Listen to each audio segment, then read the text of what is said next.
Ayan, kamusta mga kalitar? Galawang Ninong Ray tayo ngayon. So, gagawa tayo ngayon ng bandera. Ayan. Ano ba yung bandera guys? So, yung bandera guys, yun yung saranggola na mahaba. Ayan, hindi siya maikli kasi mahaba. Diba? So, ayun, gagawa tayo ng bandera at kapakita ko sa inyo kung paano tayo gumagawa ng bandera. So, kuhalaan tayo guys ng gamit. Siyempre, ano bang gagamitin natin? Siyempre, kailangan natin ng gulok. Ayan. Kaya magluluto guys ha. Tapos kailangan natin ng pangkayas guys, kutsilyo. Any pangkayas guys, pwede kayo gumamit ng cutter. Kung saan kayo sanay, di doon kayo. Kung saan kayo masaya guys, doon kayo. So, eto guys, siyempre kailangan natin ng mga plastic. Kailangan natin ng plastic guys. Ang unang step natin dito gagawin ay kukuha tayo guys ng ano ba tawag dito? Plastic at saka pangkat. Siyempre kailangan natin ng gunting guys. Ay, gunting. Kailangan natin ng gunting. Pasensya na kayo sa gunting natin guys ha. Kasi medyo luma na yan at marami na pinagdaanan. Siyempre dito tayo. So, medyo makalat pa dito sa bahay. Shoutout nga pala, ayan, meron tayo. Pakita mo yung pinagawa nating service guys. Ito yung service natin, ayan. Kita nyo naman guys kung tayo, kung saan tayo mismo nakilala. Yun yung ginawa natin dito sa ating pinagawang sidecar. Ayan. Pure, siya guys, stainless. Lahat guys, maliban dito sa pangilalim, dito sa ibaba, sa libot. Okay? So, balik tayo sa saranggola mga kalitar. Siyempre, kailangan natin ng ano bang mga kailangan natin? Siyempre, plastic guys. Sabi siya, nagkalat yung plastic guys. Sobrang daming plastic dito sa bahay. Tapos, ayan. Siyempre, ano bang unahin natin? Kumuha lang tayo guys ng plastic na. Sabi ko, ganito yung gagamitin natin plastic mga kalitar. So, dalawang plastic ang kailangan natin para makagawa tayo ng saranggola. So, parehas sila ng sukat guys. O ng lapad. Ayan. So, sa pagkat guys ng pabalat, ang baak ng ating gagawing plastic mga kalitar ay siyempre, magbabaak tayo ng pahaba. Paano pahaba? Ito kasi guys, buo. Ayan, may butas. Kita nyo? So, ito, wala. Ayan, silyado siya guys, di ba? Ang gagawin nating baak dyan, o pagbukas mga kalitar ng plastic, ay baybay gilid yung ating kailangang alisin. Ito guys. Diba? So, gamit tayo ng kutsilyo para mas madali. Mas madali kasi pag kutsilyo guys, pag gilid yung inaalis. Ganyan lang.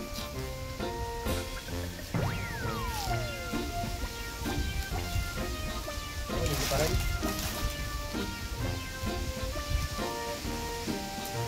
So, kahit makalat, tuloy natin yung vlog. Para may mapalipad tayo, bakit ba bandera yung ginagawa natin at hindi bulador? So, yung hangin kasi sobrang lakas mga kalitar. Yung nababagay sa hangin sobrang lakas ay bandera.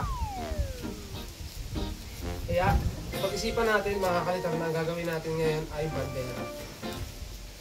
So, ano lang to guys, yung bandera natin gagawin. Yung cute size lang. Hindi siya masyadong malapad.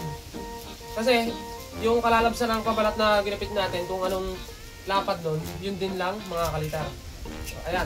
Hindi natin kakat yung dulo. Hindi natin kakat dito yung plastic. So, bakit hindi natin kakat? Kasi pag binuka natin yan mga kalitar, ayan.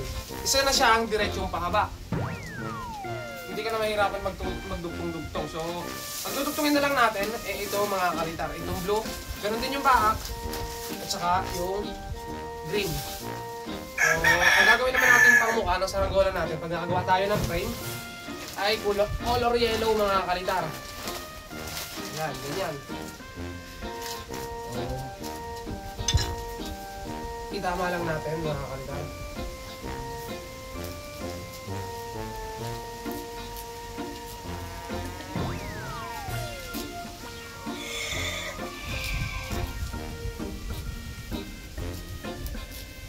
Yung mga pabalat na gamit ko ay tira ko pa noong kabilang season mga kalitar. Kaya marami tayong mapa-stock noong pabalat. hanggang sa natapos yung season. Kaya marami tayong ginagamit pa ngayon, hindi pa tayo nauubusan. Pero may ilang color ako malagay, ito red. Kaya, ito guys, isin lang natin. So, kailangan muna kasi natin kumat ng pabalat. Kung sukat na talaga yung pabalat natin o yung plastic natin, kailangan pabalat muna bago tayo kumayas ng kawayan. Ayan. Pagbunukan natin yan, pagdudugtong-dugtongin na lang natin yan mamaya. Ayan. So, itong mga pabalat na to ay tukahanin naman natin yung lapad. So, kukuha tayo ng kawayan. Dito na tayo ngayon guys, mag-uumpisang pumayas. Okay, bakit na tayo? So, ngayon naman tayo mga kalitar mag-uumpisa pumayas ng kawayan. Nagagamitin natin sa ating saranggola. Pili tayo dito.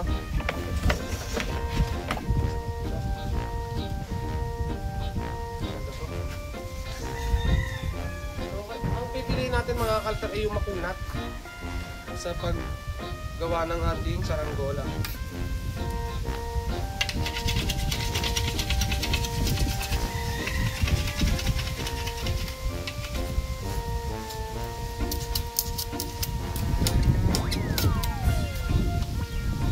Yung kawayan natin at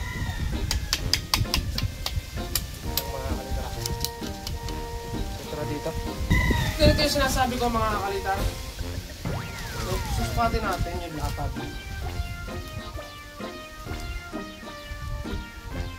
Yan. So, babase natin dito. Tupiin natin ito para makuha natin yung gitna ng buko. Tutupiin natin itong pabalat natin. Parang ganyan.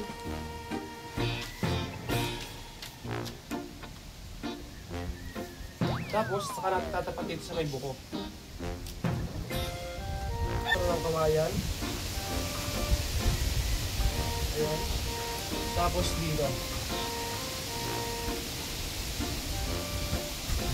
Ngayon, meron na tayong gitna. Ito na yung gitna ng ating gagawing saranggola mga kalitar. At ito na yung lapad. So, kung gaano kalapad to, puputulin natin to dito. Tapos bukahan natin to, gagawin natin dito yung haba. Para pag binuka natin yung plastic, sakto-sakto mga kalitar. So, ganito lang mga kalitar. Gawin natin to mga kalitar.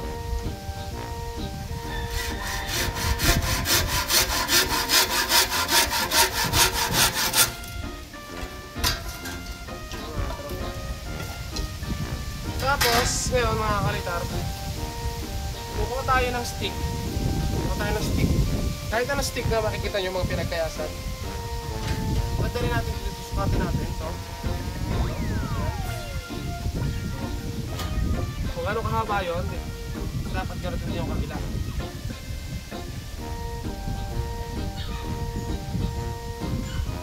Ayan mga kalitar.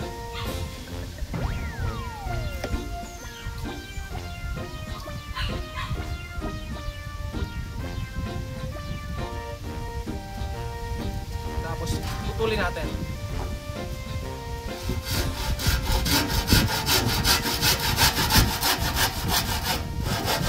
So ito magagamit natin to bilang patindig mga kalitar. Kaya babalikan natin mamaya yan. Nakita ko sa inyo kung tama yung sukat natin. Ito na yung gitna.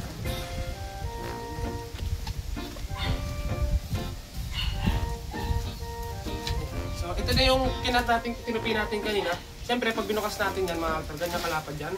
At pag tinapat natin ito mga kalitar, yan, wala, sakto mga kalitar. Tapos babaakin natin siya sa gitna ngayon at kakayasin na natin. Bali, ito yung kawayan mga kalitar, babaakin natin siya. Pagkadalwahin natin siya mga kalitar. Yan. Diba? So, ganyan lang mga kalitar. Tapos, palipisin natin.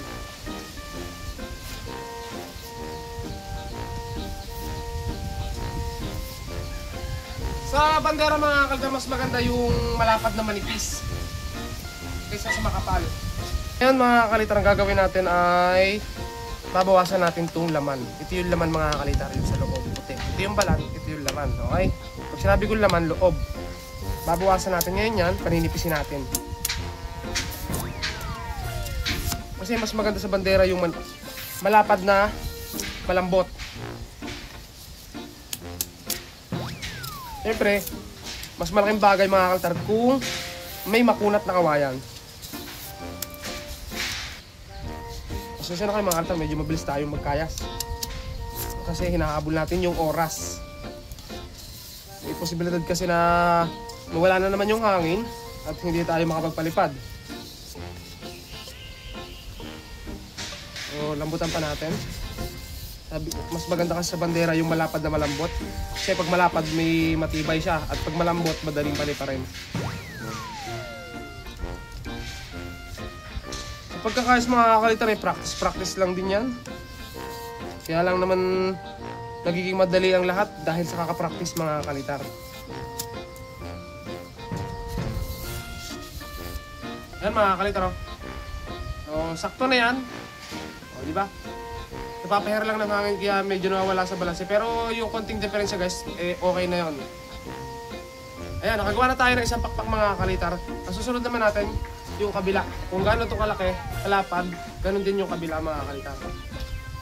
Sa pagbabawas mga kakalitar, titignan nyo ko lagi kung parehas sila na lapad bago kayo kumayas. Para hindi mapasobra o mapaliit. Kasi pag napaliit yan, hahabulin nyo pa rin yung kabila. Posibilidad na maubos na yung kawayan, wala ka pa nagagawa. Tapos panipisin ulit natin mga kakalitar. Tanggalin yung laman.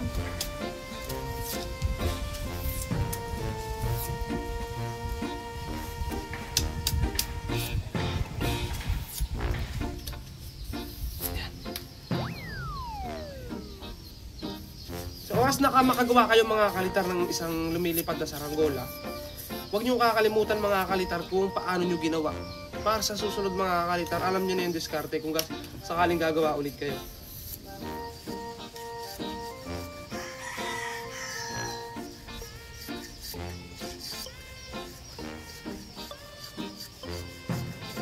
Yan mga kakalitar, lagi nyo titingnan kung parehas sila ng lapad o parehas sila mga kakalitar ng taba. Ayos mo, kaya lagi ko sinasabi sa inyo mga kakalitar na silipin nyo kung parehas ba sila ng lapad o ng kapal. Kasi doon nag-iuwi sa mga kakalitar yung kiling. Kapag tinatamaan ng hangin, may parting malambot, may parting matigas.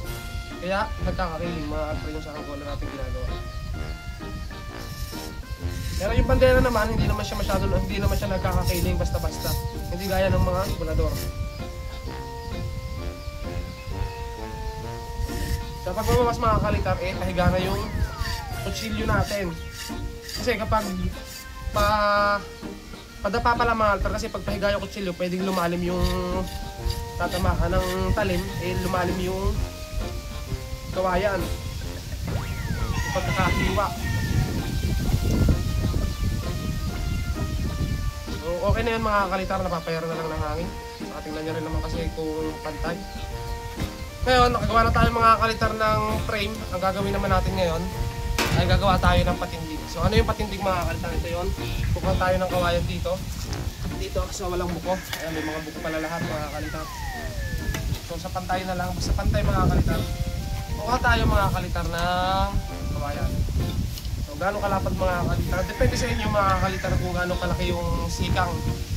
At nga pala mga kakalitar, masyado mabigat yung ulo kasi pag sobrang bigat ng ulo, nagsusura ka mga kakalitar yung ginagawa nating saranggola o parang nahihimatay. Ganun mga kakalitar yung nagsusura ka.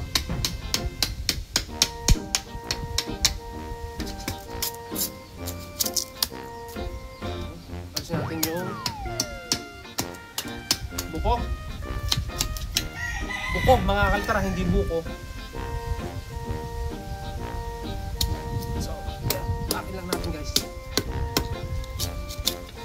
Dapat tuwid mga kakalitar, lagi yung sisilipin pag tuwid yung kawayan.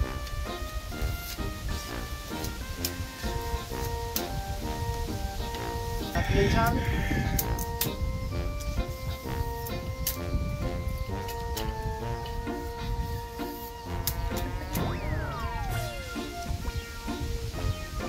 Ayan mga kakalitar, ito na yung patindig natin. Palilitan na lang natin yung bandang kwitan. Dilusin natin ng konti. Pero dapat hindi magaan yung prep. Kumbaga, patitulosin lang natin pero makapal pa rin yung pagkakayas na banda dito.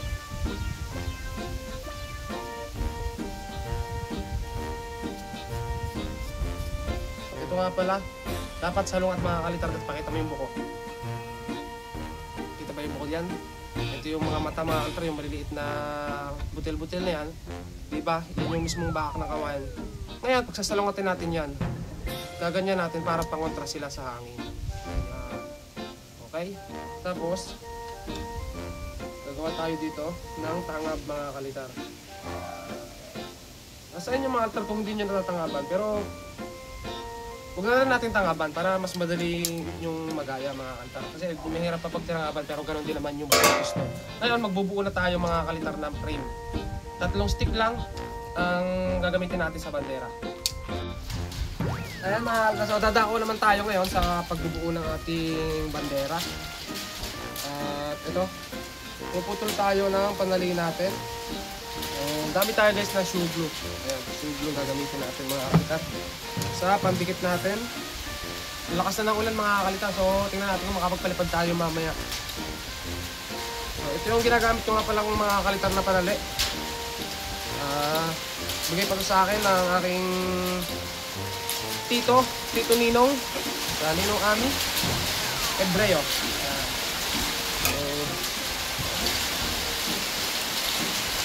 Kaya sabi ko kanina bago natin ikabit, pasensya na kayo, malakas yung ulan mga kalitar ha. Huwag magkasalungat yung kawayan. Okay? So tatali na natin dito.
Pag naitali na natin mga tray na ganyan, so maglalagay tayo dito na, ito guys, ito yung gagamitin natin. Shoe glue. So may kasama na siyang pambutas mga kalitar. Butasin natin.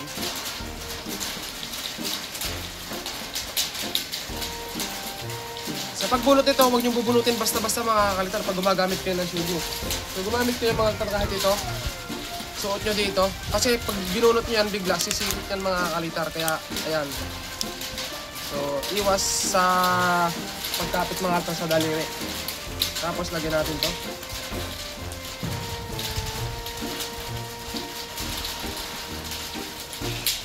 So, kapag matibay yung tali nyo mga kalitar, kahit hindi na kayo gumamit ito. Ito, ginagamit ko lang mga kalitar talaga. Kaya ako gumagamit ng shoe glue. Para mailak ko mga kalitar yung pinagtalian at hindi makalas. So, ganun lang ako mga kalitar maglagay, konti lang. Tapos, ito mga kalitar, dito natin ito ilalagay. Ayan. Diyan. Tapos, lalagyan natin siya ng tali dito. Okay. Tali natin dito. Kuha na ulit tayo ng panali.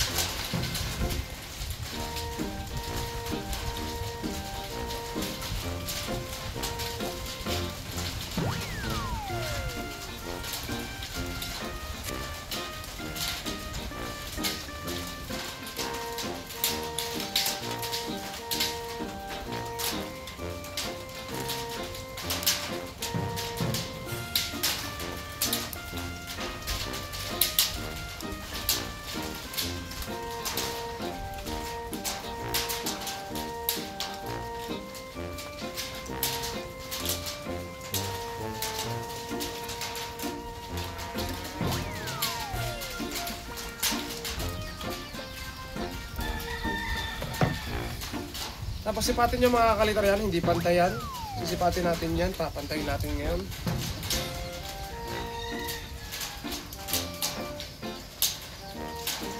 Bago natin lagyan ng glue ulit.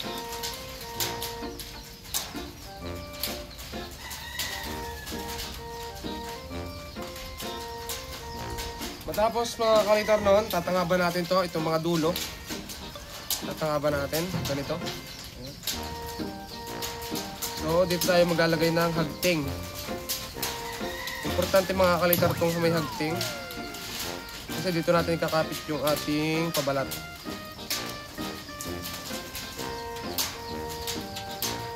So, pag gagamit kayo ng matatalim na bagay, mga kalitar, ay kailangan nyong mag-ingat para hindi kayo masugatan.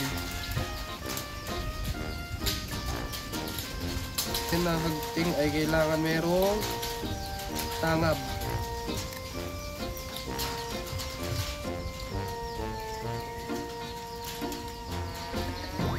Oops, lahat. Ikot.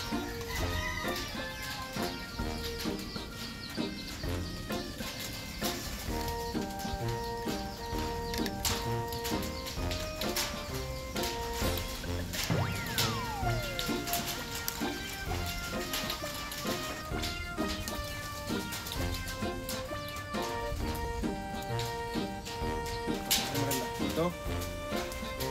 Stone.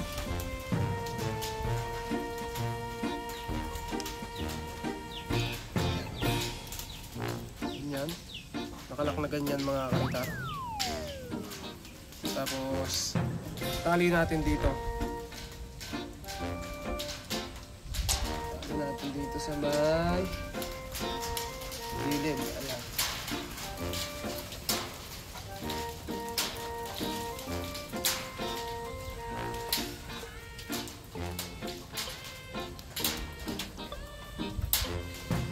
Tapos papunta dito.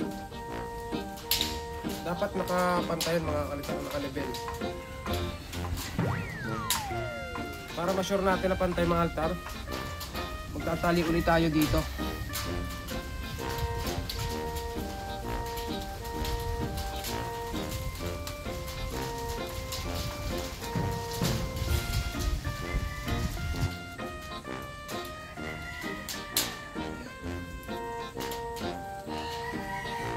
Tapos sukatin natin to. Gamit ulit tayo mga kalitar ng stick.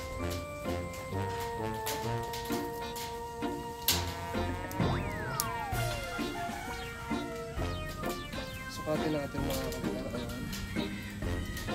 So ito. Ito yung kamay. Dapat ganun din sa kabila.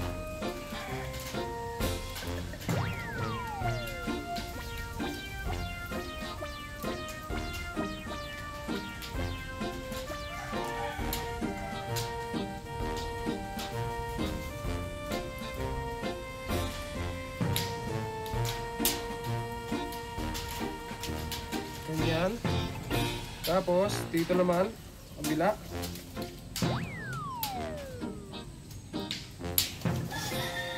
Lagyan natin yung mga pinagtalian natin para hindi gumadyas. Ganyan.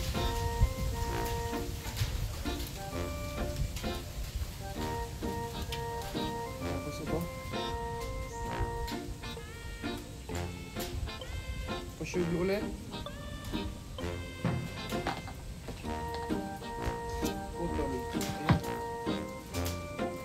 Ito guys yung magiging frame ng ating gagawing saranggola. Ayan, papabalitan na naman natin siya ngayon. Gamit yung ating yellow plastic mga kalitar. Tool. Pwede rin kayong gumamit ng rugby mga kalitar. Kung wala kayo, kung hindi kayo marunong gumamit ng patul.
Bago yung kabila ay gagainin din.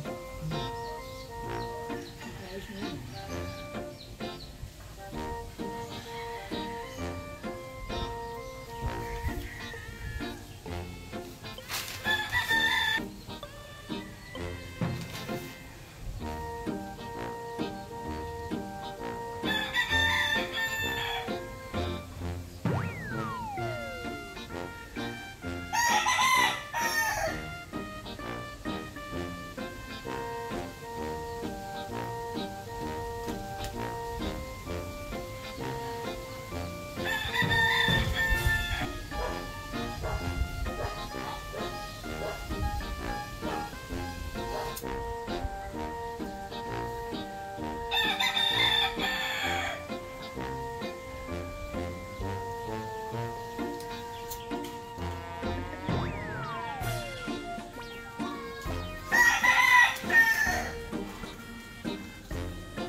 Ngayon naman mga kaltar, dadako na tayo sa pag-testing ng ating ginawang saranggola. Tignan natin kung may hangin pa sa taas. Kasi lumakas yung ulan kanina. Mawalan.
Ayan guys, so napataas na natin. Mahirap magpaangat ngayon mga kalidar. Kasi nagpupusa kami kanina, medyo mahina yung hangin sa baba. Bago pa napataas, ito.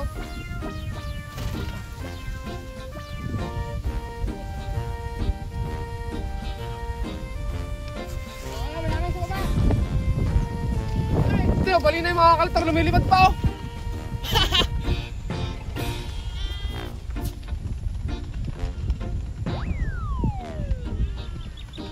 Lumilipad pa, bali! Ang galaw buntot. Pumapalakpak! Ang saranggola pumapalakpak guys.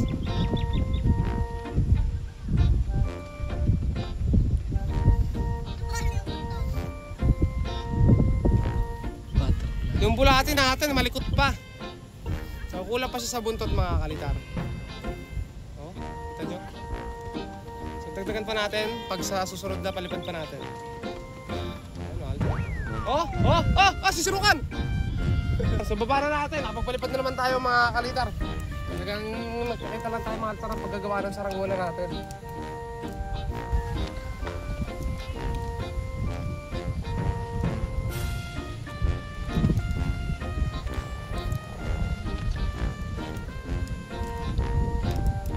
Lumipat ulit mga kalitar. Ayun, lumikot na ulit.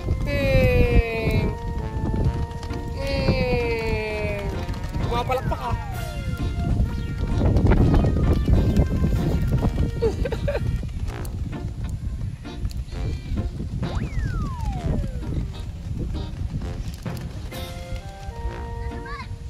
Okay, hindi.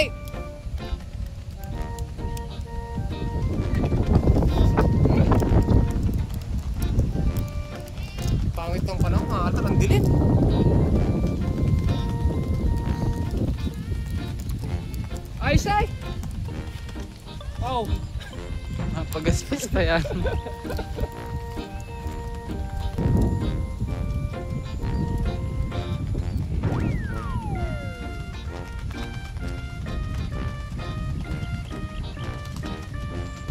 Ya. Baling-bali na. Ayun. Point.